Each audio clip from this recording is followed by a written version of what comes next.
Thank you all for attending the September meeting of the Drug and Alcohol Council. My name is John Bennett, I'm the chair. Hopefully you have the agenda in front of you. If you look at it, you will see that we have a number of presenters, which is a very good sign because it means we have a lot of things very positive that are going on right now in Cecil County.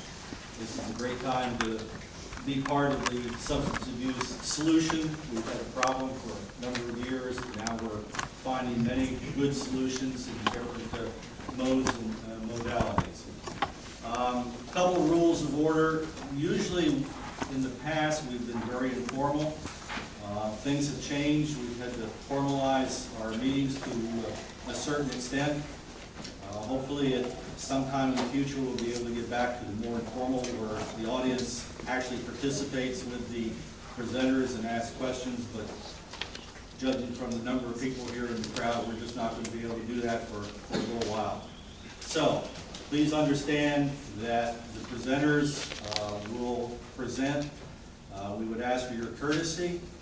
The members of the council that you see arranged around here will have the opportunity to ask questions at the end, but the audience will not until the end. And you see the public comment is unfortunately short, but we are limited on time, and that's the reason for it. We will try to move along very quickly. Our first presenters are April Foster and Carrie Miller talking about Resource for Family and Steps Recovery Resources Program. John, where you want me? You just want me to stand here? Wherever you'd like to Wherever you're go. comfortable. You want to go up Okay. here, wherever you want to do. Fine. You have a podium, you want to sit with it?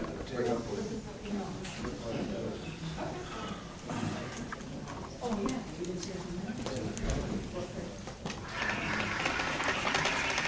Thanks, Ken. As John said, my name is April Foster, and Carrie Miller and I have partnered up and started a nonprofit called STEPS. STEPS stands for Standing to Educate and Promote Sobriety. Our mission statement is to advocate and provide support for the individual and their families who have been affected by addiction and reduce the stigma surrounding addiction and its treatment. We support not only the person seeking treatment, but the entire family by helping them maneuver through the system and get the help they want and need.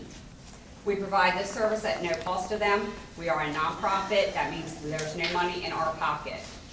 We have sent people to the health department for evaluations and referrals. We have sent people to both of the methadone facilities, Suboxone doctors, treatment doctors, and we are there for the whole entire family unit with support and guidance. We are right now in the process of designing an education program to educate the public about the addiction. And that's what we're doing right now. Questions? We are actually in Lower Cecil County. What can we do to help? What can this group do to help you? We could, you know, if any parents, you know, want any help, assistance, things like that. A lot of people are embarrassed to come into a public place. And, you know, Ken and I discussed that. And when we're out and things like that, we can go to their home. If I meet a parent at McDonald's for coffee, it looks like two women meeting for coffee. And things like that. Because of the big stigma and things like that, there are a lot of public people that actually don't want to walk into the health department because they are a public figure. But they do have those. So that way it would just look like me meeting up with a public figure and giving them, you know, some guidance on, you know, possibly where to go. Is there contact information? I can provide you with some of our cards. That's not a problem. Great. April, do you have a website at this point? We are on Facebook right now. We do not have a website right now. Is the Facebook address on your card?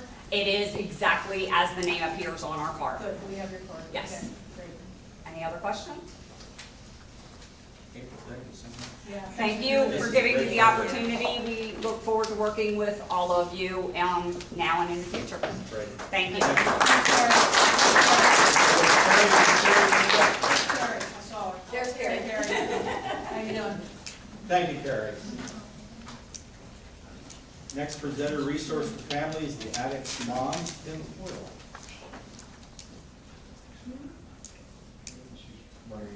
Okay, well, sure, absolutely. in the back. Yeah. Introduction to the Monarch House, Pastor Phil Meekins. Good afternoon. I'm Reverend Phil Meekins, and I would like to just let you know a little bit about what we do at the Monarch House. I am a 22-year recovered drug addict, and I work very closely with the community. We have a food ministry in Elton Neck called New Beginnings Outreach Ministries, where we feed about 5 million pounds of food a year.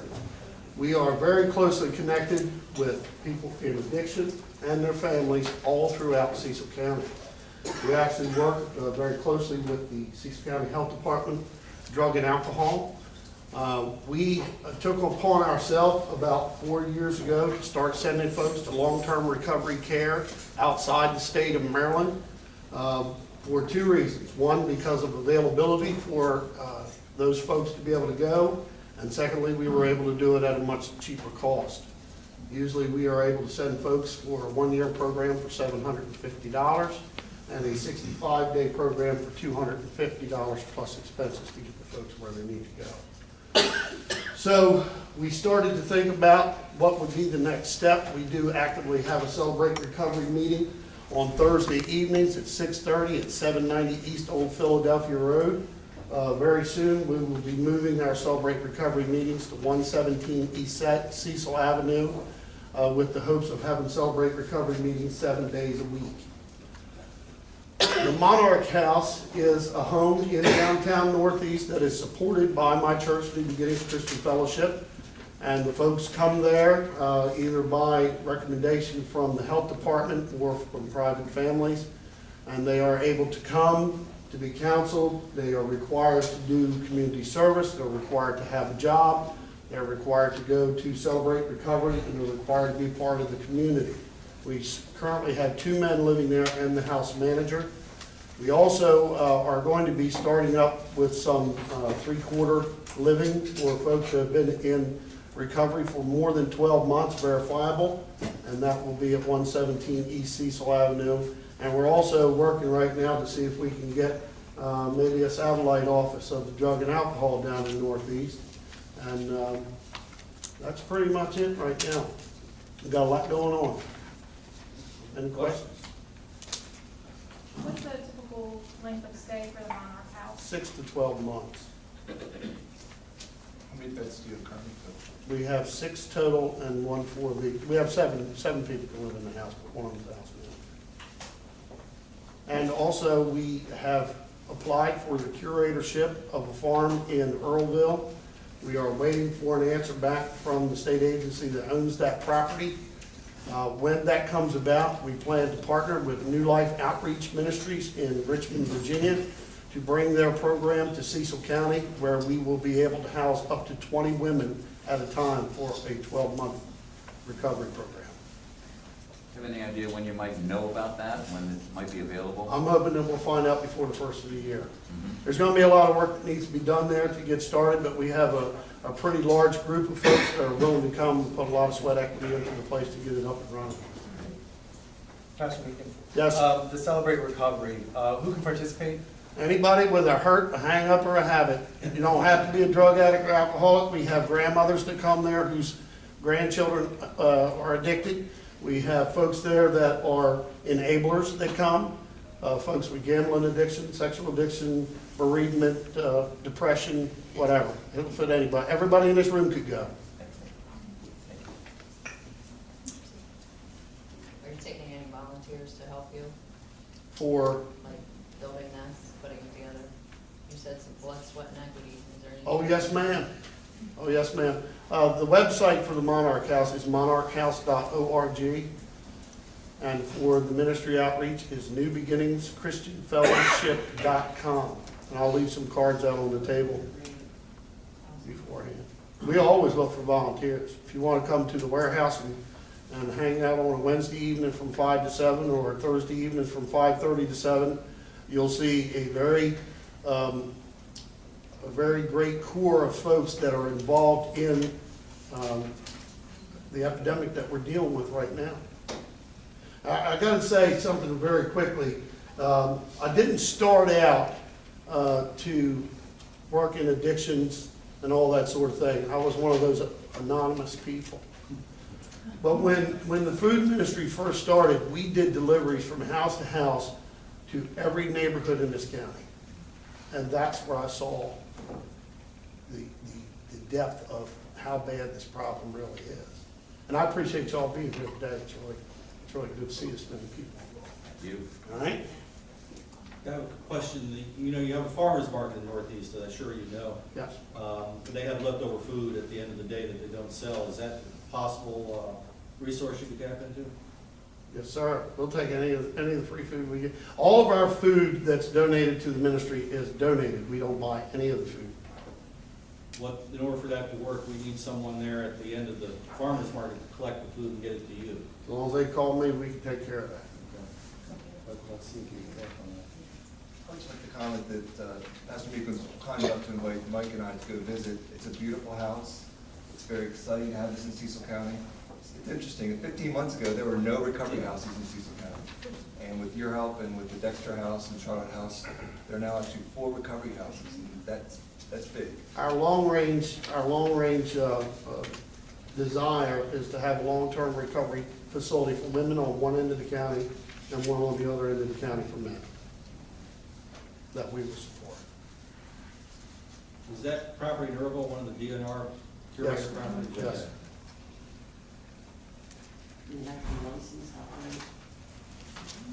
It depends on what you call it.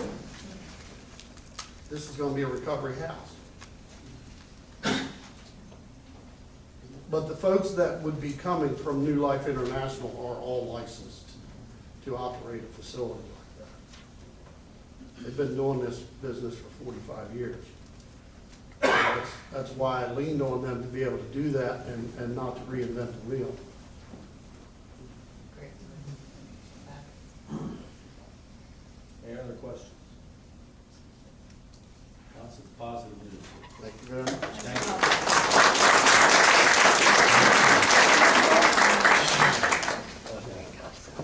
All right, we'll check and see if Ms. Kim Boyle has arrived. If not, we'll move down to Recovery Centers of America. John? Yes. If she hasn't, I'm the state coordinator for the Addicts Mom, so I can explain what it is. Go for it, thank you. I was coming to meet Kim, I've never met her before, so I didn't know if she was in the crowd or not, so. Well, thank you for stepping Fine, up. great. Sure, no problem. So, my name is Jennifer Naylor, and I'm an Addicts Mom. So, it's something that 5 years ago I never would have imagined saying, and a year ago I probably never would have imagined saying in a public setting. So one of the things that the Addicts Mom does, and we have a website, theaddictsmom.com, it's a national site, 20,000 moms, okay? We also have a Facebook site, a regular Facebook site for nationally, as well as a Maryland site, a Maryland group. They're closed groups where the moms can interact. So having a safe place to go, a safe haven. I know when I was, first experiencing everything, where I could go and spy on other people and see what they were saying and not have to interact yet until I felt comfortable. And then feeling like I had a home where I could interact and people understood what I was going through and where I was. And I'm blessed to say my son's had over a year in recovery now, so it's a good feeling. But knowing where people are, where I've been, and to have a resource for them. So I have a couple flyers and such, just to share for the Addicts Moms, so that you guys can introduce other moms, or even if it's somebody you know that, hey, you're going through this, you might want to check this out. That's what we're there for. It's simple, it's easy, and it works. So, thanks, guys. Thank you. Where are you putting your flyers? I can put them wherever you want. So, Okay, Teresa, we have to take them and we'll get it out. Jennifer, would you answer any questions anybody has? oh, I'm sorry. Anybody have any questions? The website address again? Addictsmom.com.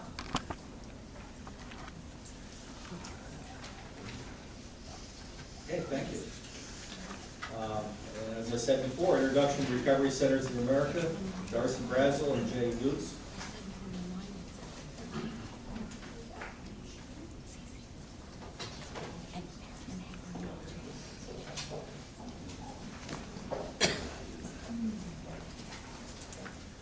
Hello, good afternoon. I'm off in between. It's my turn. My name's Darcy Brazel, and this is Jay Utes, and we're from Recovery Centers of America. I've been in the field for approximately 15 years in the field of addictions. Jay has been in the field for approximately 25 years.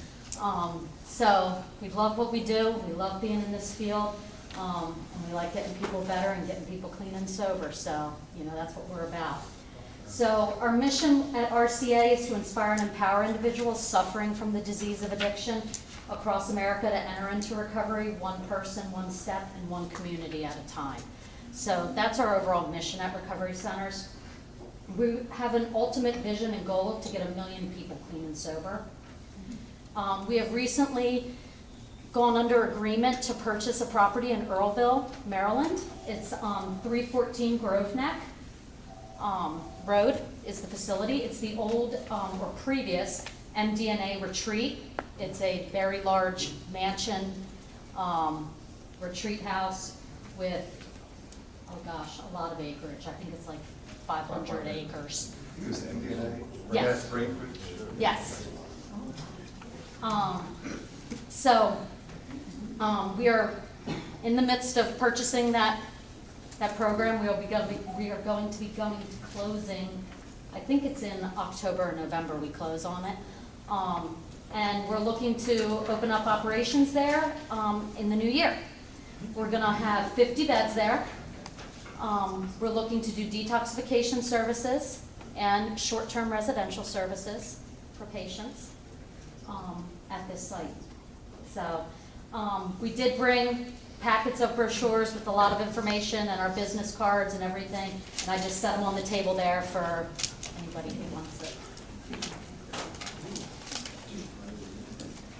Questions? Do you have any projected date of when the house might be ready to take in patients? Yeah, right now we're projecting February 1. So that's our current projection. So, because by the time you get through all the legalities and licensing, so we've already been in contact with the state for licensing and everything. We will be CARF accredited at the program, as all our programs. So by the time we get through all of those processes, get the staff hired, we're looking at February 1. Did you say it was going to be short-term residential? Short-term. All 50 beds? And, So well, like detoxification too. detox? Yeah, So we'll have similar to Witsit? I'm sorry? Is that similar to like Witsit Center then? Short-term? Short-term, Yes. 30 days. Yes, Right. Okay. 30 days. And anybody who's looking for a job in the next couple months, please grab our card.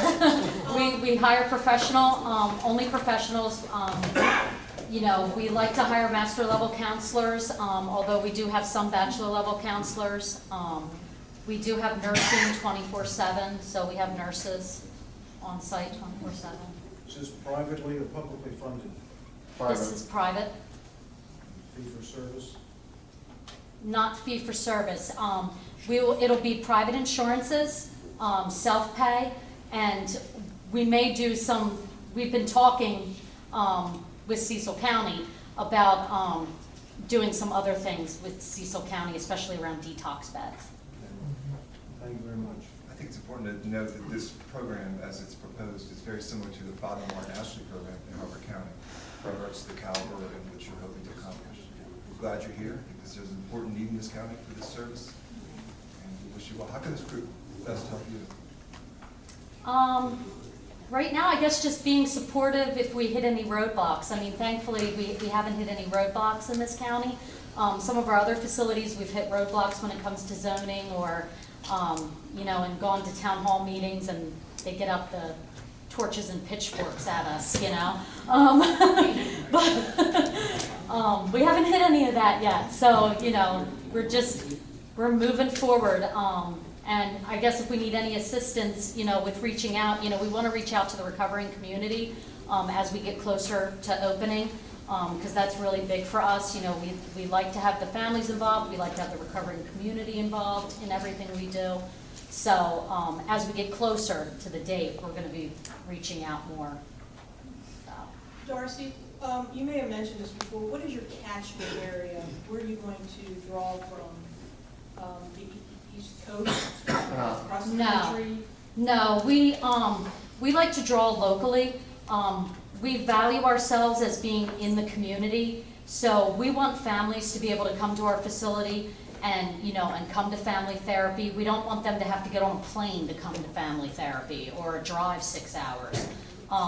2 So, hours, I would say. 2 hours is probably the max distance that we look to pull from, because we want people to come and be involved in treatment. We want them to see their loved ones, we want them to come to family therapy. The disease of addiction is a family disease, it is not an individual disease, and so we firmly believe that.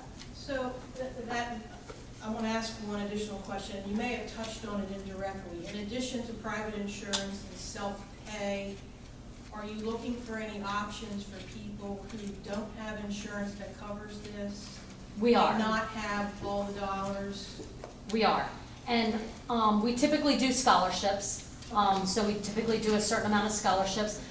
We also have been talking with Cecil County about, about the different funding available for patients that don't have insurance. And making sure that we have some beds slated for that direction too. So.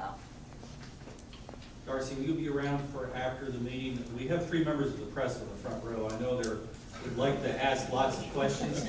Either wait till the end of the meeting, or if you need to go, can you step out with the press? Yeah. Yeah, we can step out. We do have another meeting, so. Why don't we do that? Why don't we let you be excused, and members of the press that want to talk to her can We go on did, out? Is that okay? okay, and we did leave our cards. We do want it to get information and correspondence, so please do. Great. Okay, and you did leave your cards? Yeah, our cards are attached to the big packets. Oh, they took them all? I'll leave some more cards. Well, glad you're here. Thank you very much.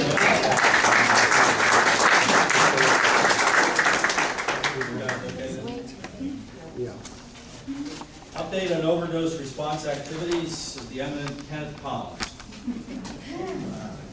I just wanted to take a minute to remind folks about overdose response training. This is a 1-hour course. After you take the course, you're going to have a better understanding of opiates, better understanding what overdose looks like, and a better understanding of what to do to prevent overdose. You also come away with an overdose rescue kit, as well as a prescription for Narcan. To date, 212 members of our community have completed this training. I've attended, I know Dr. McCarthy's attended, a number of folks in this room have attended. It's a great training. Carl Weber facilitates the training. I want to encourage everyone in this room who hasn't attended to please participate. 212 members of the community participated. Also this summer, we, working with Chief Brooks out of the Department of Emergency Services, trained 220 law enforcement officers. That's big. It's nearly every officer in this county. And that includes 4 public safety officers from Cecil College. Since May, the members that have been trained in overdose response have saved 6 people. So 6 lives saved. We have parents who are saving their kids. We have neighbors who are saving neighbors. We have friends who are saving friends. We know that overdoses are up. The governor recently reported that overdoses in Maryland are up 33%. Here in Cecil County, we're seeing a similar percentage. Throughout Maryland, we're seeing increases in overdoses, about 150% in Calvert's, 66% in Charles, 58% in Carroll County. Worcester County is seeing 50%. Washington County is seeing 39%. Overdoses in the nation, overdoses in the state, overdoses in Cecil County are up. We need all hands on board. We're trying to get people into treatment. We know that prevents overdose. We need to obviously decrease the negative stigma relating to treatment, because we know people feel uncomfortable or embarrassed. But we also can do more as a community to participate and attend this training. It's a valuable training, it's a valuable resource. And again, I want to encourage everybody, please participate. Thank you very much. And I'll be on afterwards, and Carl Webner as well, to answer any questions regarding this training. Thank you very much. Any questions? I have one. How many of these folks that have died, how many of those were in treatment, in programs? of the individuals who passed away. There's a local overdose fatality review team, which Carl is going to speak about next. The large majority of people who have passed were not involved in treatments. The large majority, over 90%, 95% roughly. I think Carl can speak a little bit to that in his next presentation. But again, the vast majority of deaths are individuals who are not engaged in treatment. And these are things we're learning about in the overdose, fatality review team. Any other questions? Just contact the health department for information about. Carl Webner's your man, absolutely. Anything else? Okay, Carl, you're on. Can't think of a better segue than that. Yeah. I think I'm the only one that required audio visual for my presentation. There's gotta be one in a requirement. Yeah.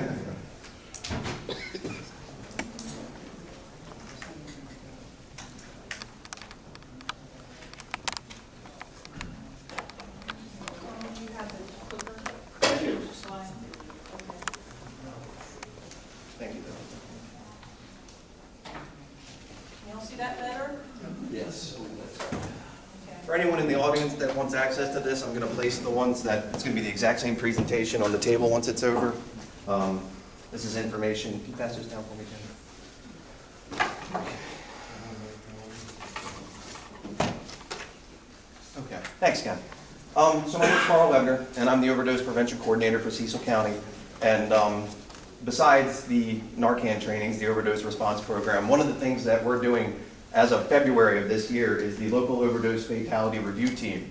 And essentially, this is a team established as a medical review committee that is designed to take a real hard look at the overdose deaths that have occurred in Cecil County as of, I believe, June of last year.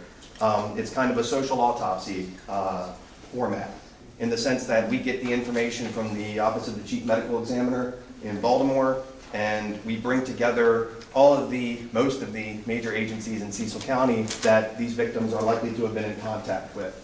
And those agencies, I'm happy to say, not only have been incredibly helpful and willing to do whatever they can to help, but it's also a list that's always growing. We're always adding more people, more agencies. We're trying to look at systems with this. We're trying to see what systems that these victims are interacting with, and by determining how well those systems talk to each other, communicate, work together, try to find if there are gaps, things that we could be doing better, okay? This is just, and it's not an all-inclusive list of all of the, I really don't know where to face, sorry, of all the different agencies that are on the team. So as you can see, it's a lot of the heavy hitters in Cecil County. Union Hospital, various law enforcement, Sheriff's Office, Upper Bay, a lot of great providers, people who regularly have contact with the substance-using population. So we figured who would be more qualified to bring that information to the table, okay? So in the deaths that we've reviewed, it's been 21 so far. And again, we started this in February of this year, and our last meeting was this month. The deaths have occurred, it was July 2013 of last year through February. Just some statistics that we can compare to the state of Maryland. We have a slightly higher male to female ratio. Not sure how relevant that is, but it is in there. Age range, quite a wide one. What's most interesting to me is that the median and mean age are much higher than what we typically think of when we think of overdose deaths. There are young 20-something-year-old kids using heroin and overdosing, but they're not the most typical case that we're finding. We're talking about 35 to 50 being probably the most prevalent range. These are parents, typically. These are parents with children that are school age, which is something to keep in mind. And they're older, and they're usually in the workforce too, so it's having an effect there. Age comparison, if you compare the two pie charts, you can see that we're right in line with the rest of the state of Maryland as far as age goes. We're not doing anything too outside the norm. State of Maryland-wise, their highest demographic is 45 to 54 years old, and we're actually tied between 45 and 54 and 25 and 34. So we need to make sure whatever messaging we decide upon is relatable to both those age groups. And on top of that, it's interesting to note that the under 25, which before I started this position, I'll admit, I kind of thought would have been one of the highest, is actually one of the lowest. By location, data kind of speaks for itself to a degree. What's more important for me is the number of incidents that occurred in the victim's primary residence. Overdoses happen at home. which you can take what you want from that, but it's interesting that these are happening at home, which means potentially if there are family members in a position to help, we need to put them in a position to offer that help. Elkton, 11, obviously the biggest majority, but again, these are just the statistics through last year, and it's interesting to note that no town is really safe either. By substance indicated, alcohol is as statistically significant with regard to overdoses as heroin. That's the point I want you to remember most. It's not the exact same number, and this varies case by case, but alcohol is as involved in almost as many cases as heroin, and that's surprising. Heroin gets a lot of the attention. Heroin is absolutely hurting people, we know that. But alcohol is a very commonly seen factor. Combination substance use is the vast majority of these deaths. Combination meaning more than one substance ingested at a time.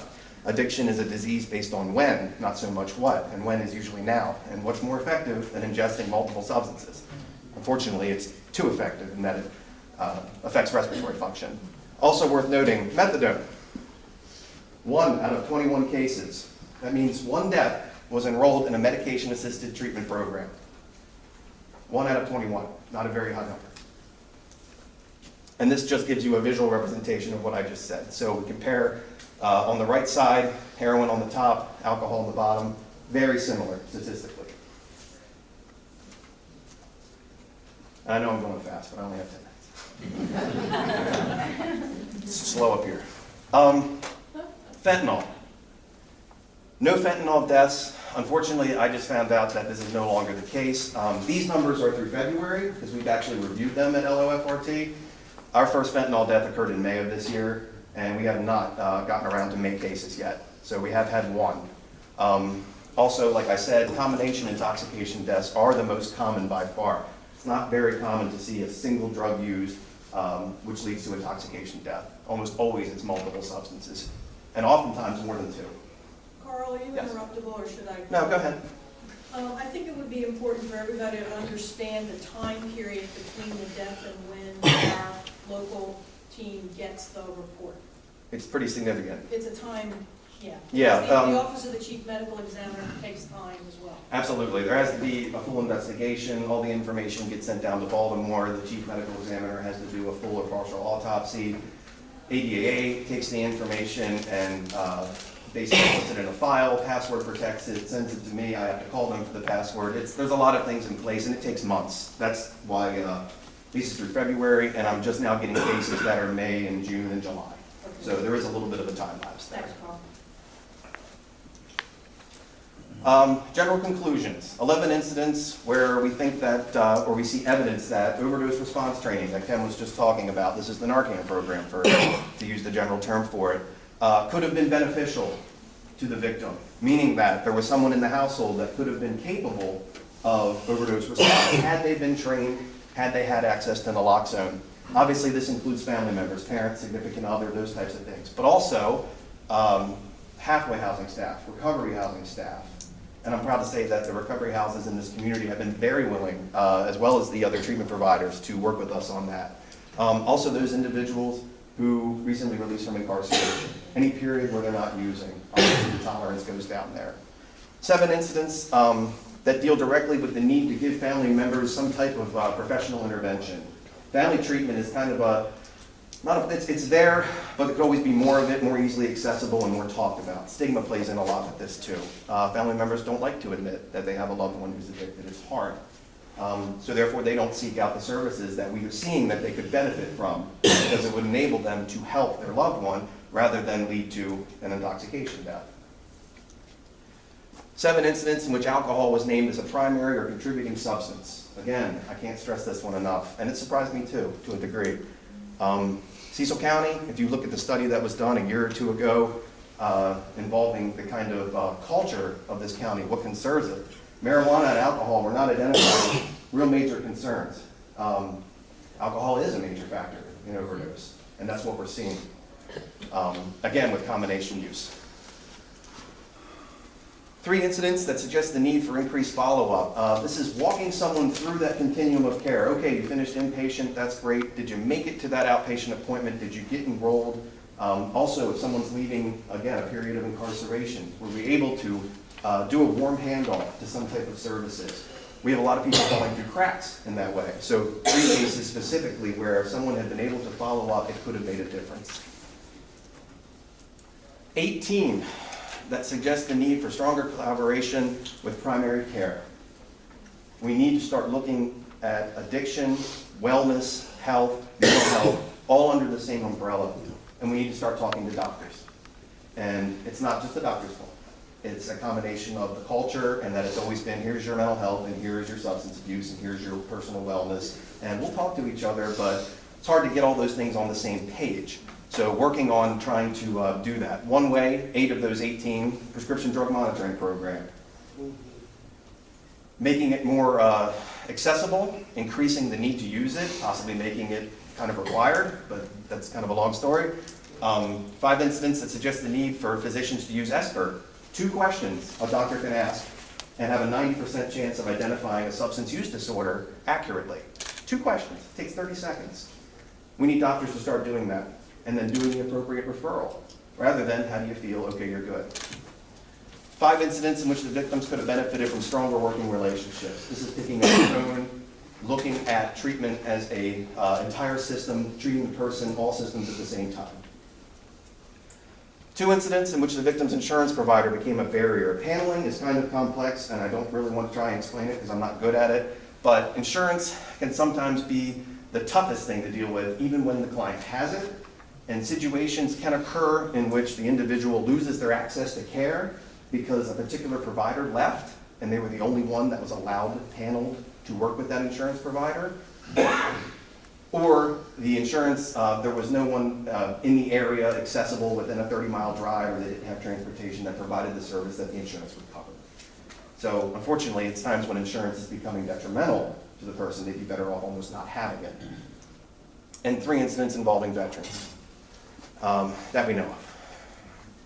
Communication, working with our local systems, providing support, encouraging the Veterans Administration to use ESPER protocol to seek out those substance use disorders. It's very common for those that have been involved in those types of environments, have those kinds of symptoms, asking that question, reducing that stigma, and getting that out there because they need our help.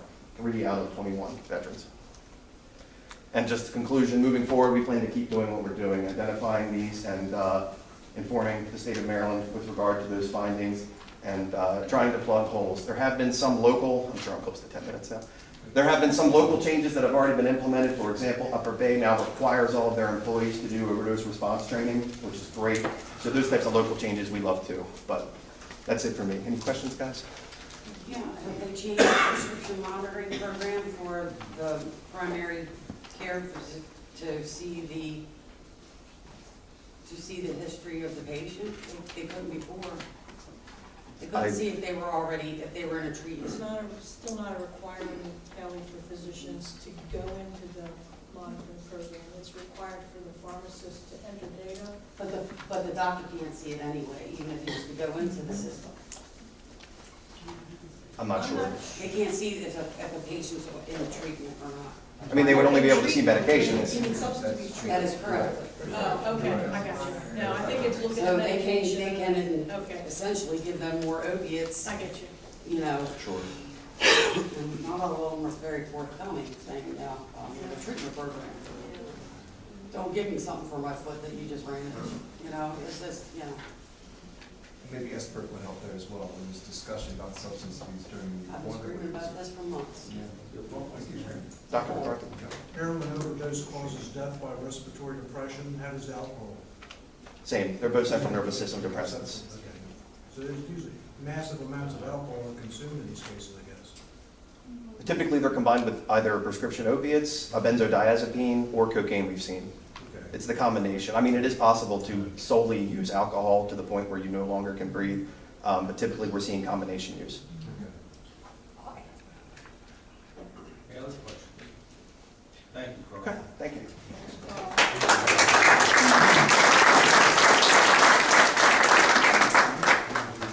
Fourth Annual Cecil County 12-Step Recovery Walk, Elaine Barkley. All right. Most of you know I'm Elaine Bard. The recovery walk is this Saturday, 2 days information today. If you're a new, it's from 10 o'clock to 2, held downtown Elton by the circuit court. If you're a new entity or a new agency and you haven't heard about it and you'd like to set a table up, maybe put some information out, we still welcome you to show up and do that. We do have a lot, we have maybe 20 vendors about that set and signed up. There'll be a walk, it's 5K, you can walk twice around the circuit, but you don't have to walk. You can come out and just, there's gonna be 2 bands, people speaking about recovery. Jack 4 Acres Puppet Show will be out there at noon. It's a family-friendly event, so we expect to see a lot of folks out there. Betty, any questions about it? I just want to extend our appreciation again. This is the 4th year of the 5K Recovery Walk, and Elaine, you chaired that committee for 4 years. It's been very successful. It gets bigger every year. It gets bigger. Yes, it does. First year we had, what, 50 people? And I think we had, what, Dottie, about 300? 160, and then the second year 150, and last year 250. this year 1,000? Is that what I heard? Find out. So I hope everybody comes out. And it's always good weather. Elaine always makes good weather on Yeah, this. it's gonna be between 70 and 80, so come out. Thank you. It really is a wonderful. It's a great time. Okay, review of DAAC meeting minutes from June 26, 2014. Members should have the minutes in front of them. Entertain a motion to approve. Make a motion. Okay, second? Okay, discussion? All in favor? Go to the cause. For those in the audience, basically we go around the table here and agency and the other members report on news that has to do with substance abuse. And I'll start down the end, to my right there. I'm Jenny Burris with Parole and Probation. I'm sitting here because Sherry was not available, so. Okay, sorry, we don't have Yeah. Oh, it is fine, but I'm Should the I put probation. Sherry's name in there? I'm the probation agent that supervises all the drug court clients. My name is Tom Clank. I'm with the Public Defender's Office. I'm also on the drug court team as well. And with respect to updating from last time, we had about 86 participants. We're now up to about 94. Jenny got that information for us just from Sherry. I guess, again, one of the things that was brought out last time, I think, and bears repeating, is that our drug court, and I've seen some criticism about other drug courts who might be trying to cherry pick their participants. We take people who have been through the system before and for whom it has been shown that just putting them in jail doesn't work. The people we're taking have had multiple priors, sometimes have multiple current cases, and again, people for whom it has been fairly definitively shown that you can put them in jail, and when they get out, they're going to go back to using. That's what our drug court is primarily focused on. We're trying to break that string of, or the particular revolving door. Our graduation rate is approximately 32%, which means that we've been unable to graduate about 68% of the people we take in. And that is, again, because these people have been usually involved in use. We're getting them, I guess the age range that Carl was talking about in his overdose thing is fairly typical. A lot of our people are older, their parents, they've been using, and so they're at risk. Their bodies have been tired out, I think, from using over those many years. And because of that length of use, I think primarily, it's tough to break that situation up. We're still, that's what we're doing. We're taking people that it's just difficult to break that habit, but that's what we're trying to do. Was there, you were talking earlier about maybe a grant for adolescents. Has that gone anywhere? Not that I'm aware of yet either. We had so much positive news here already today. Yeah, well, and actually, certainly the recovery house situation will be very helpful for us. I mean, detox beds and even the short-term stuff it would be extremely helpful because we've been hamstrung by the availability of services for the time we've been operating. But, so hopefully around the turn of the first of the year, things will look better that way. Thank you, Tom. Mm-hmm. My name's Donna Lewis. I'm the field supervisor of the Upton Office for Parole and Probation. We were community supervision, but recently we've decided that parole and probation properly describes best what we do. So now we're back to parole and probation. I never changed. Our next administration will change it again. So I would just like to make one comment as a member here. I'd like to recognize Mr. Bennett for being our chairman and thank him for his work that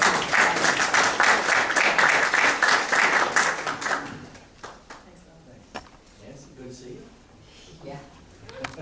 I'm Nancy Turner, I'm the CEO of Serenity Health, and I'm actually on sick leave. So, for the good of the cause, my son, United States Air Force officer Christopher Berg, is coming home in a few hours. So my son will no longer be in the opiate field, fighting the problem on the other side of the war. And my wonderful staff is here. We are just about finishing up all our Recovery Month events, our Dress for Success, our Return to Work, our resume building, all of those things went wonderfully. We have our event tomorrow from 10 to 12 as our final kickoff for Recovery Month. So that's it for me. Do you want to say anything about Tania? Tania has moved on You to give her last name. Tania McMillan. Was a member of Was our. a member. She's leaving the alcohol and drug recovery field permanently. So it's a very stressful field. And welcome to the neighborhood if you're coming. It does take a toll on a lot of people in the community. And the amazing things that we've seen with the recovery community now coming together and stopping all the negative and the battle and the practice is amazing. So, you know, I do have to thank a lot of people, you know, for helping, you know, with that stigma in the community, but some people can't survive it. I wish her luck. And if any member wants to, we'll also wish her luck, just send it to me and I'll send it out to her. We've had some email exchanges and I know she's excited about where she's going. Yeah, she's sad, but, you know, I do think she'll be able to take some of the lessons learned in this long 2-year process. Hopefully help some people in hospice. Mike? Hi, I'm Mike Masouli. I'm from the Health Department's Alcohol and Drug Recovery Center. Normally, we've introduced new staff. We weren't able to do so last time, so I'd like to just take a moment to introduce a few new folks with our agency. And the importance is with new staff, with staff who can do programming. Last time I wasn't able to introduce our newest vocational counselor, Shaylin Jackson. I don't think she was able to join us, but Shaylin joined us in May, I believe she started, and to date she's helped at least 16 or 18 folks obtain employment in the county. Numerous others started school programs, training programs, volunteer positions, and the significance to this group largely is that we all know that involvement in employment, educational activities, something positive is a primary indicator for successful recovery from substance use disorder. So we're very excited that she's on, she's hit the ground running, and her services are available not only to those folks that are in our program, but I know she's worked with several of the other treatment providers in the community. She's available to anybody who's seeking help with employment-related issues, and if that might be somebody that you know or somebody that you're working with, you can refer them here to the health department. Can we refer people who are being discriminated against for being on medication-assisted treatment with a job to get some vocational help? You can definitely refer her for vocational help. As far as legal type of stuff, she can help point into a direction. That's interesting. Yeah, A lot of people lose their jobs for seeking treatment. yeah, for seeking treatment. Yes. We're excited. We have 2 new counselors that are here, Donna and Tania. Hi guys, I just want to say hi. And that's important. It's not always easy to find good staff. So we're very excited. We've talked a lot about peer recovery advocacy, the benefit of it, the importance of it. I'm going to talk a little bit about that in a few minutes, but I'd like to introduce Christopher Burge.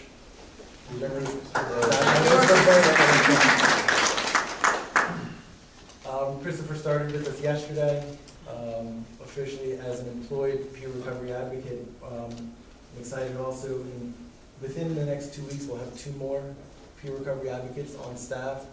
We've talked some about the value of peer recovery advocacy in this group before, in that it gives a face to recovery, that it offers hope and access to services, helps to combat some of that stigma that has been alluded to before here today. But no matter how many peers we have in formal positions, it's almost impossible to fill the need. We've seen successful partnerships with the local hospital, with social services, just within the community. And I believe last time Jennifer Turk was here to talk about the Voices of Hope for Cecil County. I just want to mention for a minute, remind everybody what Voices of Hope is. Voices of Hope is a volunteer group of persons in recovery. And these are folks, this is an opportunity for them to offer their services, use their experience, use their skills to help other people, to help the community. They've been going strong now for about 6 to 9 months. And it's very impressive to see not just how they've organized into an actual functioning, focused, somewhat assertive group, but some of the things that they've been able to do. There have been numerous people that have been touched to that program who are able to attribute, to a degree, their recovery to their work in that. We've got somebody in the room right now who's a part of that, who through his contact with peers is able to speak as a recovering person.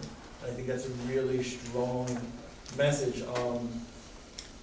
The Voices of Hope is available to anybody who's in recovery, to their families. It meets every Wednesday night here at the Health Department at 5:30. They were able to organize an overdose vigil that got some press at the end of August. An event that was, again, to shine a light on the real side, the human side of this illness.